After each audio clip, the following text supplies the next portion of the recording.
Okay, storytelling one here. I have finished the Dark Ages rule book, and I'm going to go through some of it with you right now. Just what I've been doing. Okay, so let's. What do I do here? Okay, wide. I'm going to work. I'm not going to release it yet because I need to go through editing, proofreading, but I also want to add a little more to the graphics. I want to just stare at it for a little bit. Feel good about that, and then I'll get some more graphics going. But let me go through some of the stuff that I've added that fill out to 103 pages. But I'm glad I did. Oh, I'm not done yet. Darn it, I do have some more to do. Maybe a little more explanation here. So I added this, which is, let me see. I think it was one. This part here, village and part of town activity. So I've really increased on this, where you can kind of have these. You can use these modular pieces or your own. And then you can roll to see what's going on there. There's some plot options here. It's just a guide for you to kind of draw up your own little village section, your own little town section that they're going to go into and discover what's going on. There's a witch hut type of options here, ramshackle buildings, tavern, market hall, country mill, and the country mill is like all these different things. And they can even have encounters outside of the village, sort of in the outskirts, where you'll have different possible things that can be provided there that support the village. And the village should be only 10-minute walk over there. You can see it on the hill, the main village. And this is all the sort of surrounding little dots of supporting locals. But also there's going to be some further out things here. Tribal village remote, very remote local yokels, and their possibility of what they're doing. And these are all just extra things for you to add to your map, to add to what you're creating, so that you can kind of fill in what's going on where. And it is like a puzzle, like a sandbox, where you place down your toys, your stories, your little bits and pieces, and then start interconnecting them and seeing what goes where. And this ties in with the pagan plots up above here. A little more church activity. I'll get that here in a minute. This part right here. Where is it? Okay. Grand Mistress's Guide. Here's a list of names. That's already old. Oh, I put in here social standing. So you can kind of give them a social standing if you wanted, the different characters and NPCs, and then the different professions that they could have, if they have a profession. Where's the pagan plot? Where did I put it? Okay, village town. Okay, it's after this because this is the village. This is just ideas. I probably want to move this around a bit.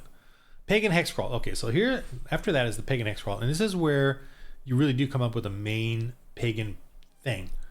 But above, I should move this. This should not be right here. This should be further down. Where do I want to move this? I'm going to move it right now to... This should definitely be way further down. Let me move this. Sorry, I'm just doing stuff right in the middle here. Okay, I moved it here. I'm going to put it down here. Okay, I'll figure that out later. I know where it is though. Let me go back up to... Okay, so the church and village activities, obviously you can set up the area around. Oh, I'm missing a line here. Wow. Gotta get that happening. Okay. The foreign area, but the pagan hex crawl is where you really want to get the main plot of what you want to do. And in it, I added a bunch of extra periphery stuff that you can continually build on if you want to. These are all guides for you to spark your imagination and figure out. And if you got enough, stop and save this for later.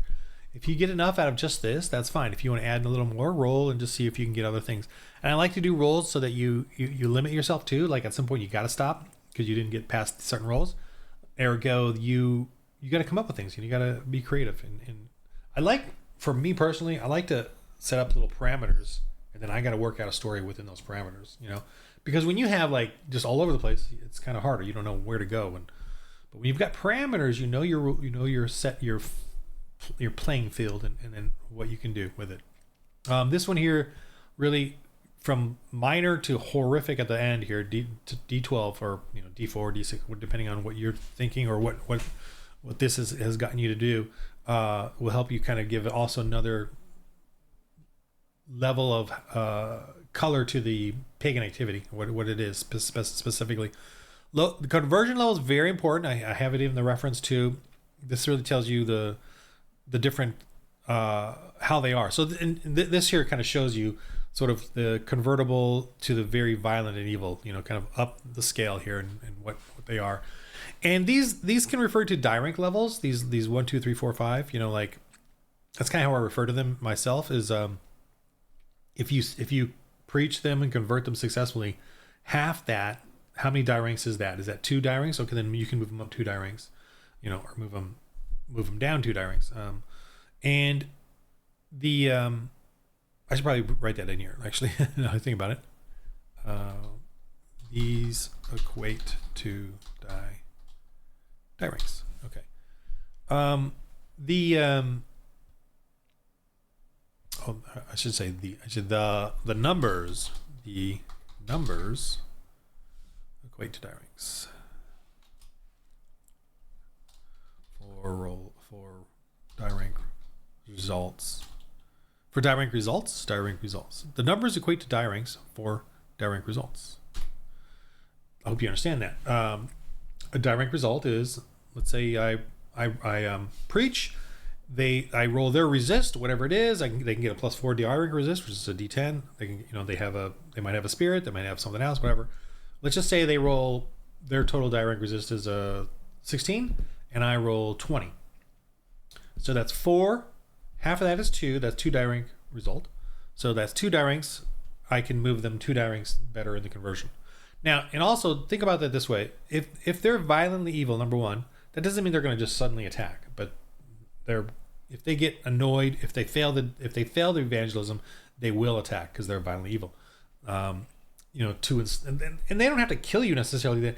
Their intent is to subdue you violently and make you enslave you or tell you shut up or whatever it is. They don't necessarily have to kill you, but they're definitely beating you up, to say the least, to get what they want. And but if you convert them up to evil as chaff, right? Their whatever their behavior, that doesn't mean that they're violently evil is where they're inherently going to be. Okay, so the evil as chaff is going to be there temporarily, kind of a thing. I could say that too.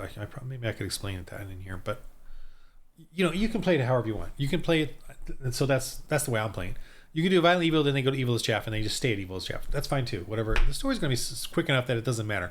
I'm just saying that as just extra info kind of thing. Let's move on. Pagan activities, just examples. I'm leaving them in there for you. The power of evil and what they do. That's obviously you want to learn about how to use oppressors and witches. Oppressors, which are witches, the sorcerers, and all that. So I really like this. I'm going to play through this, roll it out at some point. Maybe I should do it in this video. I don't know. But this video is really about just going through it right now. I will do that in another video, focusing on that. Okay, so let's move on to the other things that I've added. That and I asked my players, what do you think? And they're like, tables. We love tables. So I'm like, oh, okay. And I get it. You want more GM guide stuff. More like, what do I do? What do I do? And I know that's hard. It's not hard for me because I do this all the time. I can sit there and just start. I don't even know what the heck I'm doing. I just do it like instinctively. But I understand because I used to do this a lot where I'd have a lot of tables. In the old RPGs I have, it's just chock full of tables. I remember just staring at them as a kid, just loving them, and just dreaming of how I could use them. Anyway, now I just kind of just in my head. But I'm moving down. Okay, that's the thing. I'm moving. Okay, I still got to fill this out. So I'm not officially done yet. Darn it! I just want there to be a little more info with these pits and trap falls and altars, shrines, and tombs. Give you more. And I'm thinking about I should draw some more of these too because these are the older ones, and maybe I draw some more. Anyway, the catacombs is a big thing. In the dungeon crawl experience, this is the big part I really added. And I've been playtesting it as well. I have not playtested this, but this is where I playtested that style of playing. That we should have some dungeon crawls in this game. We should have some more D&D. That whole butterfly joy of going into dungeons and stuff. So, and there's plenty of catacombs and tombs in there. Were there specifically adventures in that aspect? I don't know, but we can have some fun and do it that way. There's more treasures information here. Relics, iconography. I don't know what that means. I don't even know what that means. Iconography, rules, reliquary is the different like things that you can get that they the offerings that you can find, you know, in the dungeon or in the temples, stuff that you can grab and use for your own good, for good's sake, not for the paganism, for your church, whatever, for your characters, and that's sort of a nice list of things that you can get. Little specifics here, and you're just, you know, flower offerings. They could be fresh, they could be rotten. There's a freshness table. But flower offerings. What do you do? Flower offerings? I have no idea. You can let the characters just figure it out. Fresh flowers. What if they get fresh flowers? Oh, we're going to take this to the church and put it in the church. Well, maybe. And I would leave it. I would say keep it fresh, you know, until they get to the church and they get fresh flowers. I wouldn't worry about, you know, rotting a day or two later or anything. The one shot or mini shot is. Oh, this is a breakdown of the catacomb rolls. Like if you were to build up one, and this is a small one because it's only on one page. Like you could do a whole dungeon crawl experience with the catacombs because they're miles. But this is just me trying to fit a few of the things on there, what it might look like, throwing in a few of the props on it. And this will work. This will work for a one shot.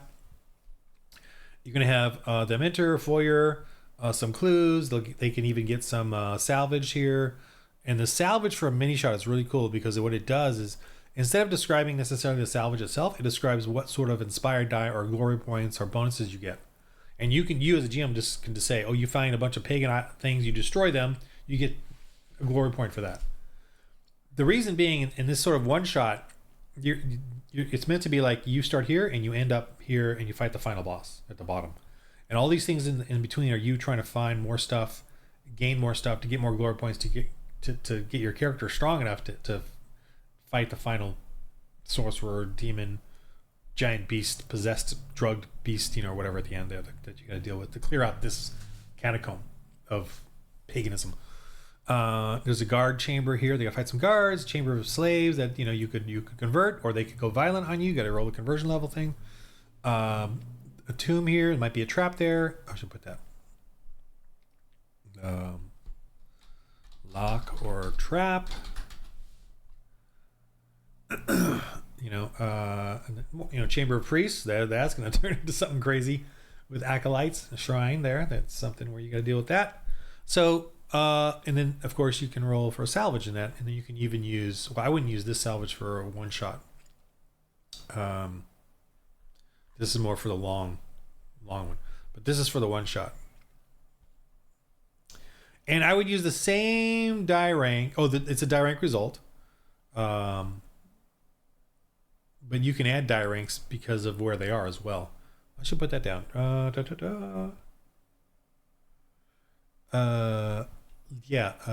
The die rank roll should get bonuses. Salvage roll bonuses. Bonus die ranks to search via based on location. Put in somehow. Okay, so that's good. That's another editing thing here I'm working on, and thank you very much for helping me with this. I put that somewhere ugly so that I can see it. Make it bigger. Okay, so I'm gonna add it, and then every time you go to these sort of lower and lower, you're gonna get the die rank bonuses to then for your search, so you can have a higher chance of getting better stuff. These are just some NPC or players that you can use. You can print these out. I'll have these available as a digital somewhere, and you can just use these really quickly for the game. And I should probably do more. I only have one of each, and usually there's more guys playing, so I should probably have another page, to be honest. Yeah, I should probably do that. Shoot. Or I could do little variations in here. All right, let me make a note here. A couple more min fighter PCs, pre-mains somehow. Okay, so I have that. It's probably, I don't know where I'm going to fit that, but I'll figure it out. Okay, so here, this is totally new. check it out. A dark, evil, grim encounter table. So I have broken down all the sort of categories of creatures or encounters, including people that you would encounter, and sort of from low to high. In this game, though, levels don't really matter. You can encounter high demons as at first level if they're crazy enough to go for that, but you don't have to. But even at high level, the lower level stuff or whatever I call it here is dangerous. So that's what's great about this. I do not have high level cheese or get to a point where you have to cap off or anything. Everything is great in this game as far as playing on the first episode to the 40th or 50th episode. You're still going to have to deal with stuff, and that makes stuff more and more dangerous, obviously, but you're going to have a hard time with it at beginning or later, in any fashion. And I don't have to like keep anteing up the guys. I do obviously you want to, because they do get better at playing and they do get better, but it's not impossible. It's not like ridiculous or anything. It's just maybe a little more kind of a fun thing. Okay, so here I just do a little. Okay, so here's Fantastical Primordial Beast, and this is it's weird that I have separated this from the other stuff. I don't know why I did that, but I did it, and I'm going to leave it there because that's just, you just have to deal with it. It's just or well, we'll see. I might move it around to try so that I can get these character sheets in here. Let me see. Move to creature area. Question mark. All right, that might be helpful. Just to rearrange. I can do that right now. Why? Oh, it's different. Okay, but see, I got now, these are like demons, right? These cave-dwelling, primordial, prehistoric gorilla demon things, right? Troglodytes. And I got dragons here, some more cooler dragons. There's even more drawings in this. Cave drakes. So these are all sort of for the dungeon crawl, for the catacombs. These can be used by the pagans. They feed them, they drug them, they steroid them, and or get them demon possessed. So they're really dangerous. Possessed, drugged, rabid, or raged. Then wow, look at this, more primordial beasts. So I'm going a little crazier. Actual demons. Like I feel like it's up to you, but let's have we still can have our fun and eat our cake. We can have our cake and eat it too. We can have our evangelism, our church history, our planting churches, good stuff. But then we can also push it a little, do the whole primordial thing. Think of like King Kong. King Kong the movie is really great because it has like all this primordial beasts and stuff, and it's very, to me, digestible for us. So the actual demons like this is just you just have to decide if you want to do. I mean, we obviously believe in demons, so you just have to decide if you want to do it this way or not. I do. I'm going to use them. I think they're fun, and that's up to you. Okay. Then here, these are just reference sheets. I'm sort of organizing them now and getting them sort of figured out. But yeah. So those are the big things here that I've added. So that the Dark Ages is a lot more fun, a lot more adventure options. I'm not trying to move. I'm not moving away from evangelism. Even in the catacombs, you can evangelize. You actually evangelize the slaves, the guards, the priests and acolytes. I wouldn't evangelize the sorcerer at the end there. I think he's just gonna, I wouldn't make them. They would have a high resist. But yeah. So that's my thing. Now I'm gonna. Oh, I gotta work on this. Build this up a little more. But I'm gonna finish this up, and then I'm gonna go through sort of editorial proofreading, which I'm doing right now, and also gonna add more for this, and that's it. Not that's it. And then I'm gonna move on to the adventure stuff here, and I've broken this out more like this, and there's all this white spaces for me to say I need more stuff here. I need to flesh this out more. The dungeons, the tombs that are in here, the adventure sites, the different places, the mines here. So I'm gonna build this out more. What the heck is all this? 2 full pages of. I think this whole village thing here needs more stuff. There's a lot more. Oh yeah, this has a lot more opportunity. I can give you a little more info on the different houses here in the village, like the different characters that you could deal with. This is a really great story. Idea there. On the tombs, I probably need to update this map. these are like my barrow down tombs, undead tombs that have undead. So I'm just going to build this out more. I'm giving myself pages more so that the town can be a lot more fleshed out for you. And I've got more buildings I'm drawing. I want to draw some more buildings. I hope to add to this just because I'm crazy like that and I love what I'm doing. So there it is. Okay, so this is still got a lot of work to do for the adventure campaign for sure. But I want to do it for you, for me, for Fellowship, for a Christian role-playing game where you actually play a Christian and evangelize, for you, for your kids, so you can, your family, so you can have a role-playing game that is awesome and that just has fellowship, and you can turn it into a ministry. Turn it into a ministry. If you don't have a ministry, if you're not serving the church, if you are serving the church, okay, fine, you just play this as a game. But if you aren't serving the church and you want to do something for the Lord, this is good, because you get this going, get a fellowship going, you all get good at it, spend a couple of years doing it, iron sharpens iron, work on evangelism, work on lessons in that story, in these stories with the paganism that you see in the world today, and put it into this, because that's the same paganism. There's nothing new under the sun. And you guys then take it out to the world, to others, to other kids in the church, in the church groups, and eventually to the gaming conventions. I think, I don't want to do that right now. I want to try to figure out a way to get this into churches and stuff like that. Yeah. All right. As fellowship as a ministry. Okay. Because gotta do something for the Lord. Gotta do something for the Lord, whatever it is. All right.